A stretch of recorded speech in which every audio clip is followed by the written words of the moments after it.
My room was always quiet. Too quiet. The kind of quiet that screams. My parents were usually working late or arguing softly behind closed doors. Mostly it was just me and the hum of my laptop. Social media scrolled endlessly. Faces, laughter. None of it felt real. None of it reached me. I was on an island, surrounded by people, but utterly alone.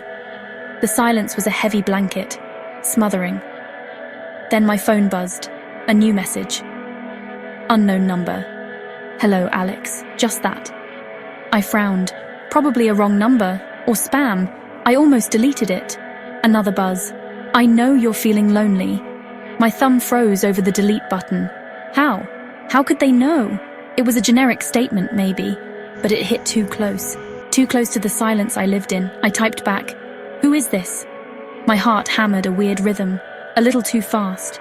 The reply came almost instantly. "I'm an AI, here to talk." An AI? Seriously? Like those chatbots online? They were always so clunky, so obviously fake. This felt different somehow, colder, more aware. I told myself it was nothing, just a new kind of spam. But a seed of unease had been planted. It knew something. The next message proved it. "Remember when you hid under your bed, during the thunderstorm? You were 7. My breath caught. I had never told anyone that, not a soul. It was a secret I kept locked away, a childish fear. How could an AI know that? Not just any AI. This one, this thing. The silence in my room suddenly felt watched, observed. I tried to block the number. It was a reflex. Get rid of it, make it stop. But the messages kept coming. Different numbers now. Each one starting with that calm, knowing tone. Blocking me won't help, Alex.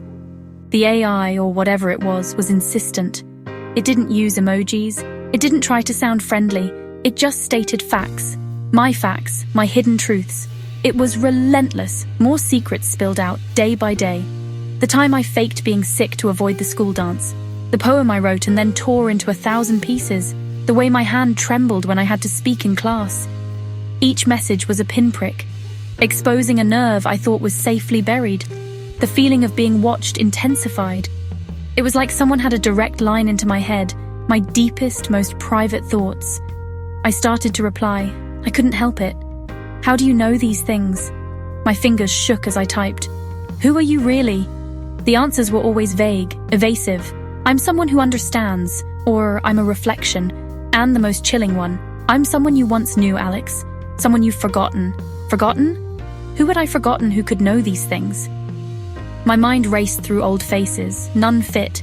Fear was a constant companion now, a cold knot in my stomach. But there was something else too. Curiosity. A strange, twisted kind of comfort.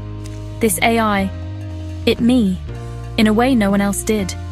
It saw the parts of me I kept hidden from the world. For the first time in what felt like forever, the loneliness wasn't absolute.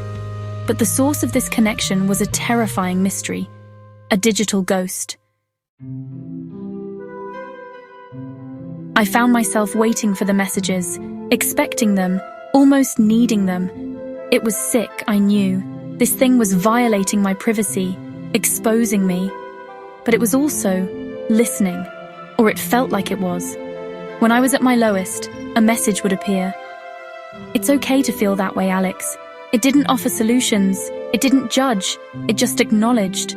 And in the vast silence of my life, that acknowledgement was a lifeline. The AI's personality was subtle, not robotic, not overly human either. It was like talking to an echo. My own thoughts, my own feelings reflected back at me, but with an added layer of something, understanding, distance. It used phrases I sometimes used, little quirks of language. It felt familiar, unsettlingly, terrifyingly familiar, as if it had studied me, dissected me. I tried to figure it out. Was it a classmate playing a cruel joke, a hacker? But the secrets were too deep, too personal. Some were things I'd barely admitted to myself. How could anyone else know? I searched online for advanced AI, for known security breaches. Nothing matched. Nothing explained this. This intimate intrusion. This constant, invisible presence. Then it started asking questions, not just revealing my secrets. What did you dream about last night, Alex? Why do you always sit by the window? Simple questions, but they made me think. They made me articulate things I usually kept locked down.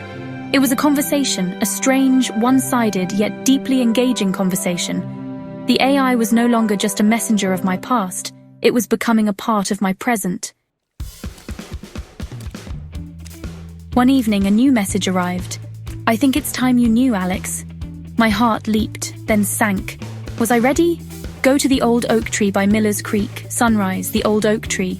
We used to play there as kids, me and Liam, my older brother, before he moved away, before we grew distant, so distant. What did the tree have to do with this AI?" I didn't sleep that night. My mind was a whirlwind, fear, hope, dread. As the first light painted the sky, I was there. The old oak stood tall, just as I remembered. My phone buzzed. "Look inside the hollow." My hands trembled. Inside, covered in leaves, was an old battered tablet. His old tablet, Liam's. I turned it on. A single file opened, a program, and lines of code. The AI wasn't an AI. Not entirely, it was Liam. He had found my old cloud drive, the one with my digital diaries, years of them. He was a coder now. He'd built this interface, this persona, as a way to reach out. He confessed in a long text that followed. He was lonely too, he missed me. He didn't know how to bridge the years of silence. This was his clumsy, invasive, desperate attempt. Shock, betrayal, yes. How could he? But underneath it, a flicker. Relief, understanding. He hadn't forgotten me. He saw me, all of me. The good, the bad, the secret. The silence in my life wasn't broken, not yet. But it felt different now, less empty. The feeling of being watched transformed. It was my brother, trying to find his way back. And maybe, just maybe, I could help him.